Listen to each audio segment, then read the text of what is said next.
This is Neil Schneider from Meant to Be Seen at CES 2018. To my immediate right is Gary Radburn. He is the Director of AR and VR for Dell. I hope I got that right. Absolutely. Good enough. Good stuff. Thank you for joining us. So I'm going to ask you a loaded question. What's Dell been working on in the immersive space? Well, last year has been absolutely hectic. I haven't actually stopped all the time through. VR, they were saying, is it going to take off? Is it going to be in the next 3D TV? I mean, that's clearly not the case. There's been so many use cases, so many customers coming to us and asking for how can they use VR in their workspace, coming to us with ideas that we hadn't even thought of how they can use VR and AR in their space. And as I say, it's just been a roller coaster year. Some examples, we had 2 car launches with Jaguar. We had one at the end of 2016. We had another one mid-2017. We've been doing work in the medical community with things like MRI scans and viewing those inside of a VR headset. We've been doing work with like PTSD treatment with the USC.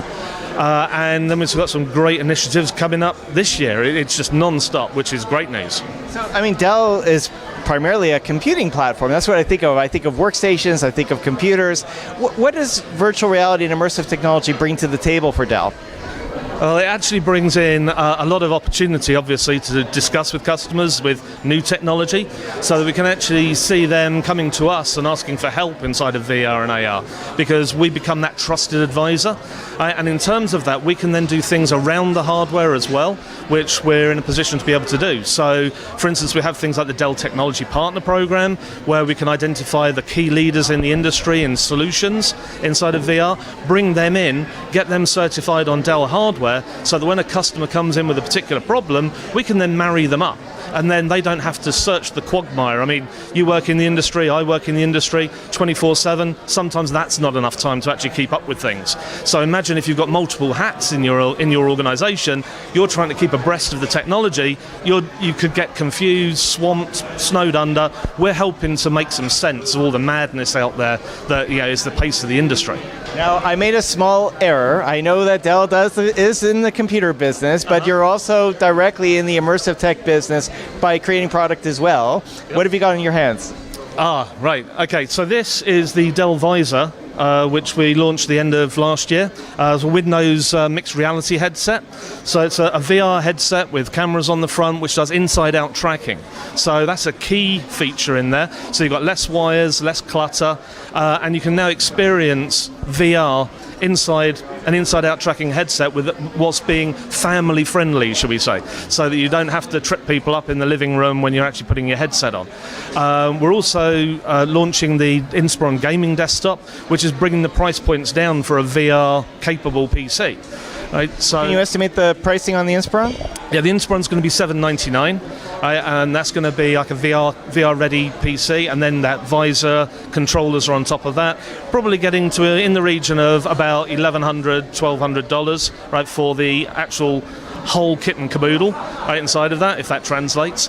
So we're really trying to bring those price points down from the $2,000 that they were a year ago to a price point now where it's far more accessible, and then hopefully we can tip the scales by increasing the addressable market for content, so that more content providers will now see a viable market, and more people buying the headsets will now see more content to consume. So it really helps the industry grow.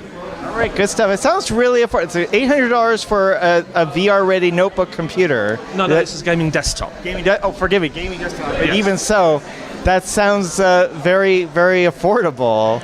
Yeah, absolutely. That's what we're hoping, because we really believe in VR. We're seeing it taking off. AR is the next mountain to climb in terms of technology, but VR at the moment is now really gaining that momentum. People have had phone experiences.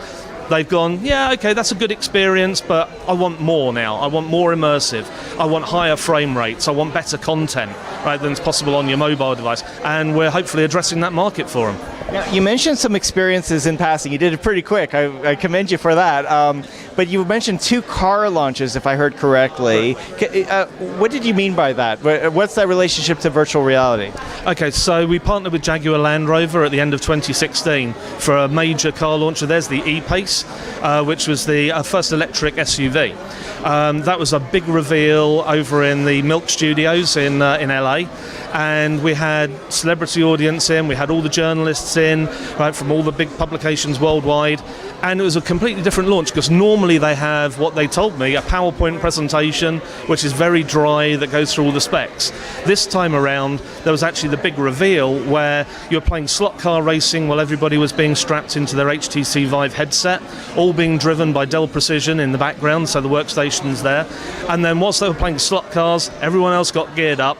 Then you got the engineers being presented on black screen studio from next door inside the headset, floating above the earth, telling you about the specs of the car, showing you the distance you can travel on one charge down the west coast of California, all in visual inside the VR headset. And meanwhile you had a private interaction with the car that was your own, so you could zoom in on bits and zoom out. And then the final bit was when you had a big reveal of being sitting inside of Venice Beach inside the car and actually it being modelled around you. And then the best part was when everybody took off the headset at the end of it and they were just wowed by that. The actual car itself was in the middle of the room.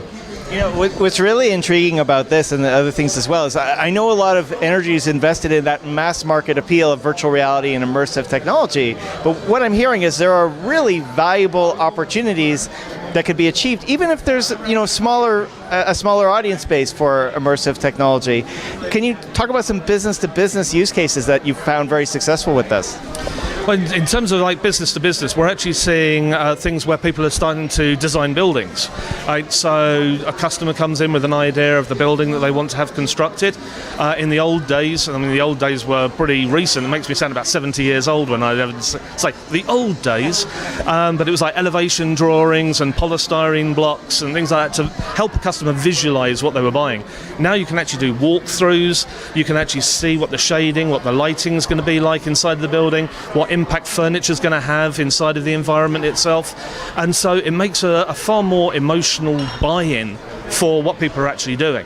So we're actually seeing architecture firms using that for walkthroughs and really helping business move faster, quicker time to monetization, put your favorite business phrase in there.